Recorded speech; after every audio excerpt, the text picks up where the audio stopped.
ఓ బాగున్నా స్కూల్ పిల్లలు ఏమో ఎక్కడ పోయినరు స్కూల్ పిల్లలు ఎక్కడ పోయారు చూస్తున్నా నేను వచ్చినంటే నీకు బిల్డింగ్ లో మీద చూస్తూ అంత ఫాలో ఉన్నా అని ఈ ఖమ్మంలో తెలియదు నాకు ఇప్పుడు వచ్చినా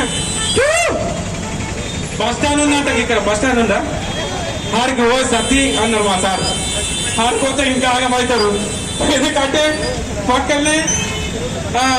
మన కూరగాయల మార్కెట్ వచ్చే పక్కనే బస్ స్టాండ్ వచ్చే ఇంకేముంటది ఆడ ఆఫీస్ రూమ్లు ఉంటాయి పెద్ద పెద్ద హోటల్ దయచేసి ఒక్క పారి నా గురించి నేను ఇంత చెప్తున్నా బెత్తరోడు చెప్పిండు మీరు ఒక్క మారి కూడా పోదా అనుకోద్దు దయచేసి లోపలికి పోయి ఇట్లా రాపడు వద్దా సలీం సార్ వచ్చినాయా గిఫ్ట్లు ఎప్పుడు వస్తున్నాయా ఓకే ఓకే ఆన్లైన్లో కదా హలో ఇస్తా గ్యారంటీ ఓ ఏడా ఓకే